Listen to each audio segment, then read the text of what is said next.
Nous avons donc mené une étude pour la DG Sanco concernant la mise en place d'un fonds européen pour régler les problèmes d'usage mineur.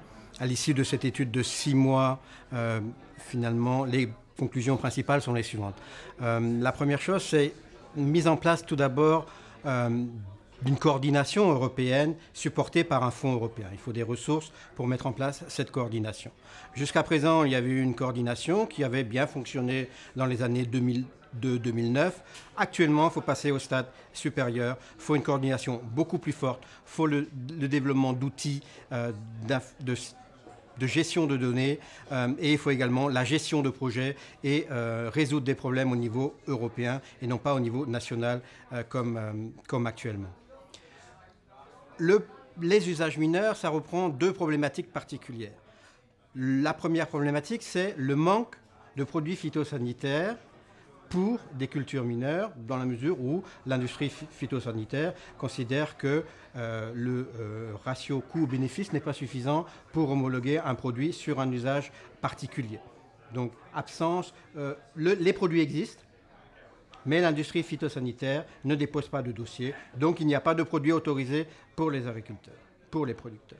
La deuxième chose, c'est, depuis 1991, il y a eu environ 75% de réduction des matières actives disponibles pour les agriculteurs. On est passé d'une annexe 1 de la réglementation européenne de 1000 substances à une annexe 1 avec simplement 250 substances actives, ce qui automatiquement amène à faire qu'il n'y a plus de produits disponibles ni enregistrés pour certains usages au niveau européen. Donc il s'agit là de deux problèmes complémentaires qui sont à gérer par une coordination européenne. Alors ça, c'est le constat actuel. Il y a un problème, un double problème. On l'a évalué dans notre étude à plus de 100 millions d'euros de pertes pour l'agriculture européenne par an. Comment répondre à ce problème ? Donc il y a cette volonté de mise en place d'un fonds européen, d'une action européenne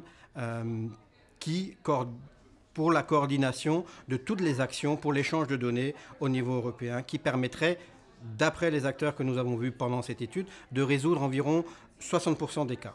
Donc s'il y a un échange d'informations, de données entre États membres, on réussirait, d'après les acteurs visités et les autorités compétentes, à résoudre environ 60% des problèmes d'usage mineur.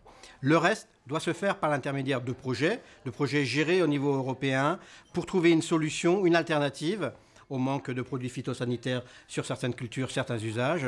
Et ça également, ça doit s'appréhender, ça doit s'approcher au niveau européen, dans la mesure où, au niveau des États membres, les ressources ne sont pas suffisantes pour le gérer au niveau national. Il faut le gérer au niveau européen pour trouver une solution globale et européenne.